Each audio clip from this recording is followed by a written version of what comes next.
Himachal Pradesh public works department द्वारा एक joint meeting प्रदेश में जो हमारे सड़कें हैं, चाहे वो नेशनल हाईवेज हैं, चाहे वो स्टेट हाईवेज है, एमडीआरस है, लिंक रोड्स है और जो 4 लेनिंग है, उसमें जो दुर्घटनाएं प्रदेश में लगातार घट रही है, एक्सीडेंट्स हो रहे हैं, उसमें क्या कार्य प्रदेश के अंदर हो रहा है, कैसे हमने उसको आने वाले समय में इम्प्रोवाइज करना है, एक्सीडेंट्स को कम करना है, उसके ऊपर एक बैठक, बहुत महत्वपूर्ण बैठक जो है वो हुई है।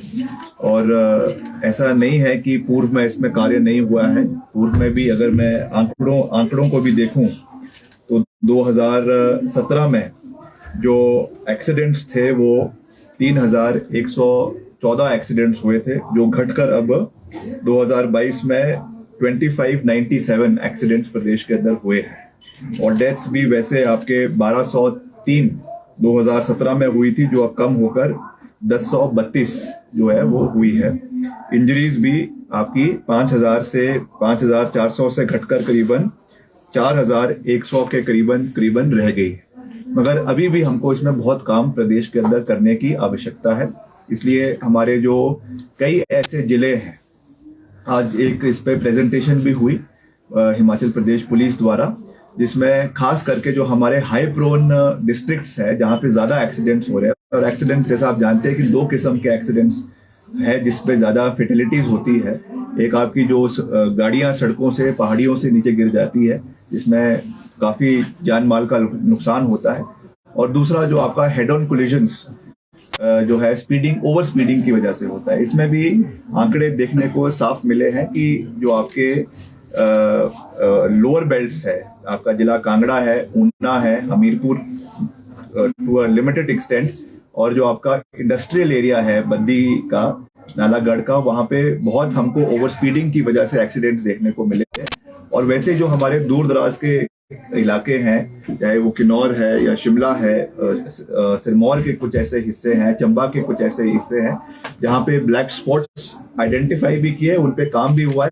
मगर वहां पे अभी भी जो आपकी कई बसें गिर जाती है, कई आपकी लाइट मोटर व्हीकल्स गिर जाती है, ट्रक्स गिर जाते हैं, इसमें काफी जो है डेथ्स हो जाती है। इन चीजों के ऊपर आंकड़ों सहित हमको इस पे अब आने वाले समय में इम्प्रोवाइजेशन करने की आवश्यकता है। इसके लिए वर्ल्ड बैंक द्वारा भी हम आने वाले समय में अभी भी उस पर कई स्कीम्स चली हुई है, कई फंडेड प्रोजेक्ट्स है, जिसमें integrated management, traffic management system को हमें और इम्प्रोवाइज प्रदेश के अंदर करने की आवश्यकता है।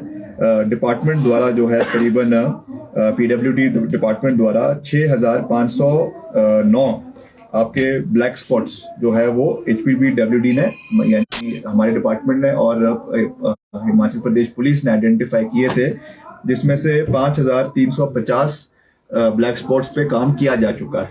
मगर अभी भी हमने कई जगहों पे देखा है कि ब्लैक स्पॉट्स आइडेंटिफाई होने के बावजूद भी, वहां पे आपका क्रैश बैरियर लगाने के बावजूद भी, कई ऐसी जगह अभी भी है जहाँ पे एक्सीडेंट्स हो रहे हैं। उनको भी आने वाले समय में इम्प्रोवाइज करने के लिए मैं मुख्यमंत्री जी से भी इस चीज को आने वाले समय में निवेदन करूंगा कि इसमें अधिकतर बजट हमको जो है वो आपके रोड इम्प्रोवाइजेशन के लिए, इस तरीके के जो एक्सीडेंट्स भविष्य में ना हो उसके लिए दिया जाए।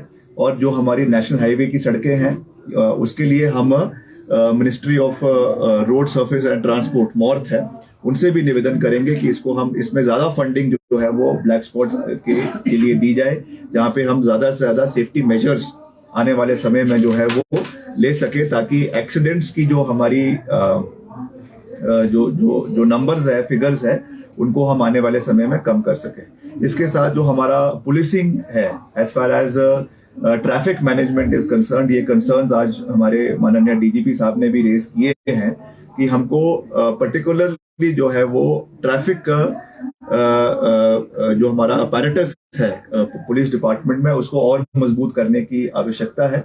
और डेडिकेटेड ट्रैफिक पुलिस आपके खास करके उन जिलों में जहाँ पे ये फेटिलिटीज बहुत हाई हो रही है, जैसे मैंने कहा ऊना है, कुल्लू है, आपका बद्दी डिस्ट्रिक्ट है, वहां पे करने की आवश्यकता है। डीजीपी साहब भी इस मुद्दे को मुख्यमंत्री जी से उठाएंगे, और क्योंकि हमारा भी कंसर्न डिपार्टमेंट है, इसलिए हम भी इस विषय को प्राथमिकता पे मुख्यमंत्री जी से उठाएंगे कि कम से कम टू बिगिन विद इन एरियाज में हम जो है सेपरेट एक पुलिसिंग ट्रैफिक पुलिसिंग डिस्ट्रिक्ट वहां पे दिया जा सके, डीएसपी वहां बैठे और स्टाफ भी बढ़ाया जाए, क्योंकि अभी जो हमारी रिक्विजिट स्ट्रेंथ है पुलिस की, उनमें से ही आप ट्रैफिक के लिए डाइवर्ट कर रहे हैं, तो उसमें जो लॉ एंड ऑर्डर है वो भी पूरी तरीके से सॉल्व नहीं हो पाता है, और दूसरे तरीके से जो आपका ट्रैफिक मैनेजमेंट है वो भी उसमें सॉल्व नहीं हो पा रहा है।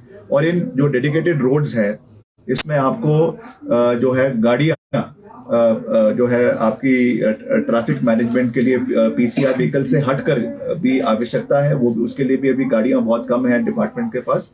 इस चीज को भी हम जो है सरकार से टेकअप करेंगे आने वाले समय में, और प्राथमिकता पे इसके लिए फंडिंग करवाने का पूरा प्रयास जो है वो आने वाले समय में किया जाएगा। और आज कई मापदंडों के ऊपर जो 4-5 डिस्ट्रिक्ट्स के हमारे ऑनरेबल एसपीज यहाँ पर आए हैं, उन्होंने अपने अपने डिस्ट्रिक्ट के मुतलक कई कंसर्न्स को यहाँ पे रेज किया है, जिसको हमने मिनट्स में रिकॉर्ड किया है, और उनको भी हम ध्यान में रखते हुए हमने अपने लिए कम से 6 महीने का 8 महीने का एक वर्किंग प्लान बनाया है, जिसमें हम डिपार्टमेंट द्वारा भी जो ऐसे स्पॉट्स है प्रदेश के अंदर जहाँ पे एक्सीडेंट प्रोन एरियाज है उनको ठीक करने का, चाहे वो वहाँ की रोड्स की कंडीशन है उसको, वहाँ के जो साइनेजेस है उसको इम्प्रोवाइज किया जा सके, वो भी बड़ा जरूरी है, क्योंकि कई बारी हमारे टूरिस्ट आते हैं, उनको इलाके के बारे में पूरी जानकारी नहीं होती है और उसकी वजह से भी फेटलिटीज बढ़ जाती है। इसलिए रोड साइनेजेस और कोई हैजर्डियस एरियाज हो उसके बारे में पहले ही जानकारी मिल जाए, उसके लिए भी हम प्रयास करेंगे। और हम टेलीकॉम डिपार्टमेंट से भी इसमें टाई अप करने की कोशिश करेंगे कि जब आप पर्टिकुलर किसी डिस्ट्रिक्ट में कोई व्यक्ति जा रहा है, वहाँ का टावर का सेलफोन उसको पकड़ता है, जो भी डिस्ट्रिक्ट में आदमी आ रहा है, तो उनको एक पहले ही मैसेज आ जाए इस तरीके का जो है यहाँ की रोड कंडीशंस है या इस तरीके का कोई वहाँ की जो समस्या है, ताकि जो लोकल्स के अलावा जो बाहर से टूरिस्ट आ रहे हैं उनको वहाँ की जो कंडीशन हो उसके बारे में वो अवगत हो, उसके लिए भी हम प्रयास करेंगे। मगर जैसा मैंने कहा कि it is not only PWD, ये एक जॉइंट मैकेनिज्म जो है वो पुलिस डिपार्टमेंट है, पीडब्ल्यूडी है, जितने भी स्टेक होल्डर्स है उनके बीच में होना चाहिए। A lot of good work has happened previously, but उसको हमको आने वाले समय में और मजबूती देने के लिए की आवश्यकता है। इसीलिए आज ये एक बैठक की गई है और आने वाले समय में रेगुलर इंटरवल्स पे इस तरीके की बैठक हम प्रदेश के अंदर करेंगे। और अभी प्राथमिकता पे जो हमारे, मैंने कल भी जिसके बारे में जिक्र किया कि 4 हमारे नेशनल हाईवे स्टेट हाईवेज है जिनकी 4 लेनिंग का कार्य बहुत जल्द इन प्रिंसिपल केंद्र सरकार से मिनिस्ट्री ऑफ मॉर्थ से अप्रूवल हो जाएगी, उस पर कार्य शुरू होगा। इन जो अब ये 4 लेनिंग का कार्य जिन हाईवेज के ऊपर होगा आपके नेशनल हाईवेज पे, उस पे पर्टिकुलरली हम इसको इम्प्लीमेंट करने के लिए एक अलग से अतिरिक्त बजट जो है वो केंद्र सरकार से मांगने का प्रयास करेंगे, ताकि उसमें सारे सेफ्टी मेजर्स आपके लिए जा सके और उसको हम आने वाले समय में प्रदेश के अंदर इम्प्लीमेंट करें। और साथ ही साथ कई जगहों पे ये भी देखा जाता है कि बहुत से आपके जो शहरी इलाके हैं, हेविली पॉपुलेटेड एरियाज है, वहाँ पे जो रेडी वाले हैं, रेडी फड़ी वाले हैं, कई दुकान है, कई आपकी इंक्रोचमेंट्स है, उसकी वजह से भी एक्सीडेंट्स हो रहे हैं। उसके लिए भी हम एक सैनिटाइजेशन जो है वो करने का प्रयास करेंगे। डिपार्टमेंट, पुलिस डिपार्टमेंट में उस पर अपना योगदान देगा, मगर उनको रिक्विजिट पार्किंग फैसिलिटीज और एक जगह जहाँ पे वो अपनी दुकानें लगा सके उसका भी प्रोविजन करने की आवश्यकता है। तो उसको भी एक स्टिपुलेटेड टाइम फ्रेम में उस पर भी हम काम करने का जो है वो प्रयास करेंगे। सर, अक्सर देखा जाता है जो हिली एरियाज है वहाँ पे मशीनरी और एम्बुलेंस जो वो टाइम पे नहीं मिल पाती है, तो क्या इस तरह का रहेगा कि जो रोड्स के एम्बुलेंसेस के भी वो और जो मशीनरी है, क्योंकि कई बार देखा गया बसेस नीचे गिर जाती है, मशीनरी टाइम पे नहीं पहुंचती, तो उसकी वजह से भी कैजुअलिटीज बढ़ जाती है। नहीं, ये भी एक बहुत इम्पोर्टेंट फैक्टर है, क्योंकि जब कोई इस तरीके का एक्सीडेंट होता है तो time is of the greatest essence. एक मिनट, एक सेकंड जो है वो बहुत महत्वपूर्ण होता है, और इसलिए हम खास करके जो रिमोट एरियाज है जहाँ पे इस तरीके के एक्सीडेंट्स होते हैं, अभी एक हमारी जो एसपी कुल्लू है मैडम, वो बंजार का एक इंसिडेंट दे रही थी जहाँ पे एक बारी एक आपका बस गिरी और करीबन 35 से 37 लोगों की उसमें दुखद घटना हुई, मृत्यु हो गई। वैसे ही शिलाई के अंदर हुआ। तो जो ऐसे प्रोन एरियाज है वहाँ पे हालांकि 108 की एम्बुलेंसेस उस एरियाज में है, मगर उसको भी हमें इम्प्रोवाइज करने की आवश्यकता है। और आपका डिपार्टमेंट द्वारा भी कई जगहों पे हमारी जो मशीन्स है उनको रिट्रीव करने के लिए जिसकी आवश्यकता है, क्रेन्स है, उसको भी हम इम्प्रोवाइज करने का प्रयास करेंगे। मगर जैसा अभी हमने मीटिंग में भी कहा, इट इज ऑनगोइंग प्रोसेस, बहुत लंबा प्रोसेस है, मगर कुछ एरियाज को पहले आइडेंटिफाई करके हम एक्शनेबल मोड में आना चाहते हैं और वहां पे उसकी शुरुआत करें ताकि जमीन पे लगे कि कुछ चेंजेस आ रहे हैं, और फिर ग्रेजुअली उसको हम और एरियाज में भी इम्प्लीमेंट करने का प्रयास करेंगे। और सर, आपने कहा कि ब्लैक स्पॉट्स को आइडेंटिफाई किया गया, कौन से एरिया में सबसे ज्यादा ब्लैक स्पॉट्स को आइडेंटिफाई किया गया है, और अगर जितने ब्लैक स्पॉट्स बचे हैं उनकी अब किस तरह से भरपाई की जाएगी, क्योंकि ये एक्सीडेंट का सबसे बड़ा कारण है। देखिए, टोटल तो जैसा मैंने कहा कि 6,509 जो एक आंकड़ा नेशनल हाईवे सारी सड़कों का है, मगर उनका एक क्राइटेरिया होता है कि ये ब्लैक स्पॉट्स का क्राइटेरिया है जहाँ पे मिनिमम 5 एक्सीडेंट्स होते हैं या बहुत ही जो शार्प कर्व्स है, बेंड्स है, उसको होता है। पर जरूरी नहीं है कि एक्सीडेंट हमेशा ब्लैक स्पॉट्स पे ही होगा, उसके 500 मीटर आगे भी हो सकता है, पीछे भी हो सकता है।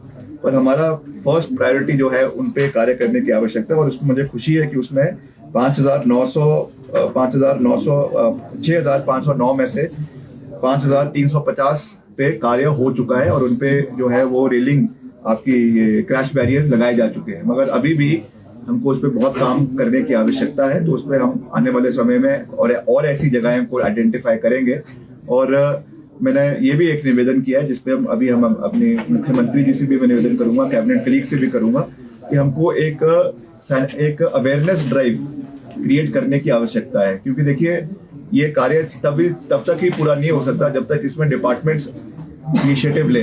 It has to be a people's movement. ये अवेयरनेस क्रिएट करना बहुत आवश्यक है, इसलिए हम इसको सरकार से भी इस विषय को उठाएंगे कि जितने हमारे युवक मंडल्स हैं, हमारे स्कूल के बच्चे हैं, हमारे कॉलेजेस के बच्चे हैं, उनमें भी एक ड्राइव इस तरीके की क्रिएट की जा सके, ताकि अवेयरनेस ज्यादा से ज्यादा, जितनी फर्टिलिटीज हो रही है, मुझे ये आंकड़े जो आज हमारे सामने रखे गए इनको देख के दुख भी हुआ है, मगर खुशी भी है कहीं ना कहीं कि इसमें कमी आई है, मगर इसकी लोगों को जानकारी भी पूरे तरीके से होनी चाहिए। मैं भी अपने सोशल मीडिया के माध्यम से ज्यादा से ज्यादा इसके बारे में जानकारी प्राप्त करवाने की कोशिश करवाएंगे, और जो हमारा पुलिस डिपार्टमेंट का सोशल मीडिया बड़ा अच्छा तरीके से कार्य कर रहा है, हम अपने डिपार्टमेंट में भी इसके नए रिफॉर्म्स लेकर आएंगे, ताकि जो भी हमारा कार्य हो रहा है उसकी जानकारी लोगों तक जो है पहुंचे, और उसमें जो कमियां हैं वो भी हमको लगातार फीडबैक लोगों का मिलता रहे, ताकि it has to be a two way communication, और फिर ये मिलके हम इन प्रॉब्लम्स से निपट सकते हैं। राहुल गांधी की सदन की सदस्यता को रद्द कर दिया गया है, किस तरह से देखते हैं, और जो मानहानि केस था उसको लेकर?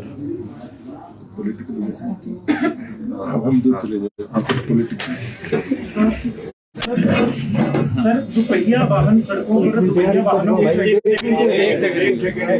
जी सर, राहुल गांधी की सदस्यता है संसद की, वो रद्द कर दी गई है। जिस प्रकार से 2 साल की मुझे इस पर जमानत से मिली, किस तरीके से देख रहे हैं? देखिए, ये बहुत अनफॉर्चुनेट है कि एक व्यक्ति जो देश के दबे हुए, कुचले हुए, ओप्रेस्ड लोगों की आवाज को उठाने का कार्य कर रहे हैं, उनके खिलाफ इस तरीके की कार्रवाई करवाई जाती है। और सबसे बड़ा प्रश्न तो इस पे ये लगता है कि जिस व्यक्ति ने जिसके बारे में ये कहा था, अब मैं नहीं कह रहा हूं, ये हमारे जो देश के सबसे वरिष्ठतम में से एक एडवोकेट है, डॉक्टर अभिषेक मनु सिंघवी, उन्होंने भी इस बात को कहा है। कपिल सिब्बल जी, जो एक बहुत वरिष्ठ अधिवक्ता है, उन्होंने भी इस बात को कहा है कि जब तक जो मेन कंप्लेनेंट है वो इस बात को नहीं कह रहा है और कोई थर्ड पार्टी आकर ये जो है मानहानि का दावा कर रही है और उस पर इस तरीके की जो है वो प्रक्रिया कोर्ट ने दी है, हम कोर्ट का, जुडिशरी का बहुत मान सम्मान करते हैं और हम उस पर कोई भी टिक्का टिप्पणी जो है वो कोर्ट प्रोसेस के ऊपर नहीं करना चाहते हैं। मगर जिस तरीके से विपक्ष की आवाज को स्टिफल करने की कोशिश करी जा रही है, सिस्टमैटिकली दबाने की कोशिश करी जा रही है, मैं समझता हूं कि ये लोकतंत्र का गला दबाने का और लोकतंत्र की हत्या करने का प्रयास किया जा रहा है। और ये सब इस बात को जानते हैं कि क्रिमिनल डेफेमेशन के लिए इस तरीके का सजा देना ये बहुत दुर्भाग्यपूर्ण है। मगर निश्चित तौर से हमें जुडिशरी में, इंडियन जुडिशरी में पूरा विश्वास है एंड आई एम श्योर कि जो 1 महीने का समय माननीय राहुल गांधी जी को दिया है, उनकी जो लीगल टीम है they will explore all legal opinions और इसको रिक्विजिट जहां पर भी जो हायर कोर्ट है, हाई कोर्ट में और फर्दर इन सुप्रीम कोर्ट इसको अपील की जाएगी और जो भी इसमें कानूनी प्रक्रिया है उसको फॉलो किया जाएगा। मगर जिस तरीके की जल्दी इसमें लोकसभा सचिवालय ने दिखाई है, ये भी कहीं ना कहीं एक जो है क्वेश्चन मार्क के घेरे में आ जाता है, क्योंकि जब सबऑर्डिनेट कोर्ट ने जहां से ये फैसला आया है, अगर अपने ऑर्डर को सस्पेंड कर 1 महीने का समय दिया है तो उसमें उनको वेट एंड वॉच करना चाहिए था। मगर तभी मैं उस पर कोई ज्यादा टीका टिप्पणी नहीं करना चाहता हूं। मगर मैं यही कह सकता हूं कि हम इस तरीके के यूनिलैटरल डिसीजन से डरेंगे नहीं। We stand rock solid with the family, with Shri Rahul Gandhi ji, with madam Sonia Gandhi ji, Priyanka Gandhi ji, और हम उनकी इस तरीके की जो लड़ाई वो लड़ रहे हैं, जिस तरीके से उन्होंने कल कोट खुद किया है, महात्मा गांधी जो फादर ऑफ द नेशन है, उनके शब्दों को उन्होंने कोट करते हुए ये कहा कि I will continue to fight for the people of the country, और सत्यता में ही मेरा धर्म है और इसके लिए मैं लड़ता रहूंगा। तो इन चीजों से हमको डरने की आवश्यकता नहीं है। ये सारे, चाहे वो ईडी है, चाहे वो सीबीआई है, चाहे वो इनकम टैक्स है, चाहे वो इस तरीके की इंटिमिडेशन करने के लिए एक नया टैक्टिक्स जो है वो आपने डेफमेशन का कर लिया है, ये सब चीजें एक नुस्खे होते हैं राजनीति में। मगर इससे हमको डरने की आवश्यकता कि उन्होंने जो करीबन 3,500 किलोमीटर का सफर तय कर कन्याकुमारी से वो कश्मीर पहुंचे, लाखों लोगों का, करोड़ों लोगों का जन समर्थन उन्हें प्राप्त हुआ, उससे डरकर ये कदम जो है वो सरकार ने उठाया है। हालांकि जैसा मैंने कहा कि इसमें कोर्ट का फैसला आया है, मगर उसकी जो पृष्ठभूमि है उसको भी हमें देखने की आवश्यकता है। क्या एविडेंस को अप्रिशिएट किया गया, उसके ऊपर भी जब इसको चैलेंज किया जाएगा हाई कोर्ट में, उस समय ये बातें निकल कर आएगी। मगर मैं जुडिशियल प्रोसेस पे कोई टीका टिप्पणी नहीं करना चाहता हूं। We stand with the family और अंत में सत्य की जीत होगी। सत्य घबरा सकता है, डर सकता है, मगर कभी उसकी हार नहीं होती है। अल्टीमेटली ट्रूथ विल प्रिवेल और राहुल गांधी जी फ्लाइंग कलर्स के साथ निकल कर आएंगे, इसका हमें पूरा विश्वास है। तो क्या आपको लगता है कि प्लान वे में ये हो रहा है? राहुल गांधी जो विदेश में कहते हैं हिंदुस्तान में लोकतंत्र को लेकर, क्या आपको लगता है कि प्लानिंग है और जो दूसरे मुद्दे चल रहे हैं देश में उनसे ध्यान हटाने के लिए भी इतनी जल्दबाजी में ये लोकसभा सचिवालय की? देखिए राहुल गांधी जी ने लंदन में यूनिवर्सिटी ऑफ कैम्ब्रिज में और if I am not mistaken London school of economics में जो बातें कही थी, उन्होंने किसी का कोई कैरेक्टर असैसिनेशन नहीं किया था। उन्होंने जो प्रिवेलिंग पॉलिटिकल सर्कमस्टेंसेस आज देश के अंदर है, केवल उसके बारे में एक विस्तृत चर्चा करी थी। और आजकल यूट्यूब का जमाना है, इंटरनेट का जमाना है। आप यूट्यूब के ऊपर सर्च करेंगे और उस समय 2014-2013 की उस समय, और तो इवन लेटर जब माननीय प्रधानमंत्री जी अंतर्राष्ट्रीय दौरों के ऊपर कनाडा गए, यूएसए गए, इंग्लैंड गए और वहां पे उन्होंने वेम्बली स्टेडियम के अंदर या आपके सेंट्रल पार्क में न्यूयॉर्क के अंदर जो भाषण दिए, उसमें क्या बातें उन्होंने उस समय पूर्व की सरकारों के बारे में कही, तो वो क्या था? क्या वो डेफेमेशन नहीं था? तो केवल अपनी बात को कहीं पे रखना, मैं समझता हूं वो देश की तौहीन नहीं है।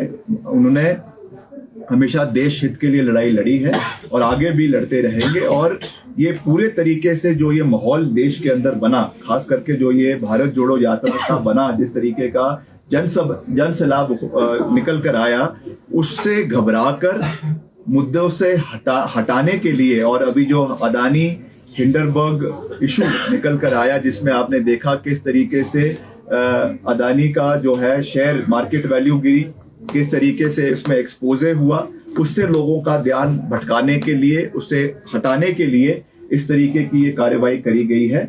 और जैसा मैंने कहा कि कुछ समय तक लोगों का ध्यान भटकाया जा सकता है। You can fool few people at few times, but you cannot fool all the people at all the time. इसका सच जो है वो निकल कर आएगा और अंत में सत्यता की जीत होगी, ये मैं कह सकता हूँ। सर, क्या लगता है 2024 के चुनावों को लेकर इस तरह के हथकंडे अपनाए जा रहे हैं? निश्चित तौर से। और क्या है, और इसका क्या एजेंडा और इसका क्या तात्पर्य निकाला जा सकता है।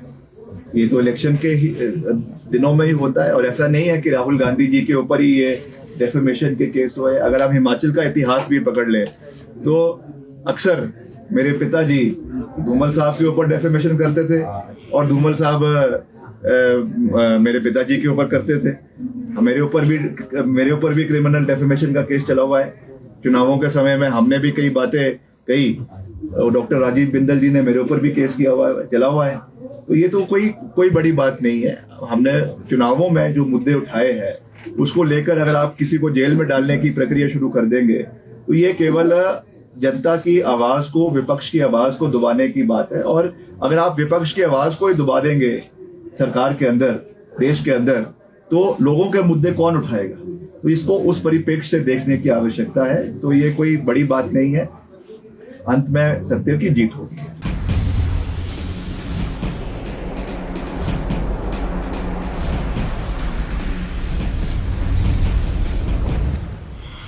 Spread over 18 acres of land, a child's dreamland with colorful, attractive and well-concepted surroundings. Montessori Cambridge School, Pathankot is a co-educational senior secondary school with day boarding and hostel facility.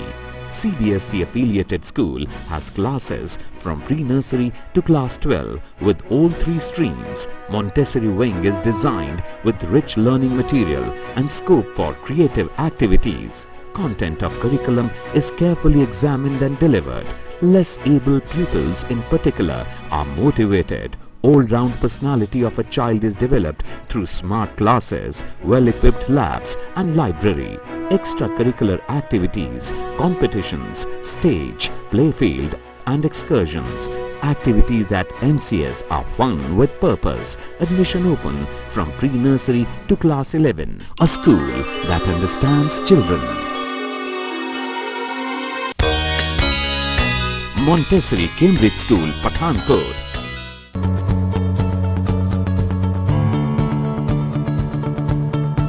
Affiliated to CBSE New Delhi, it endeavors to fasten and develop in children the habit to think clearly and independently and the capacity to express themselves effectively. Come with me where dreams are born and time is never planned.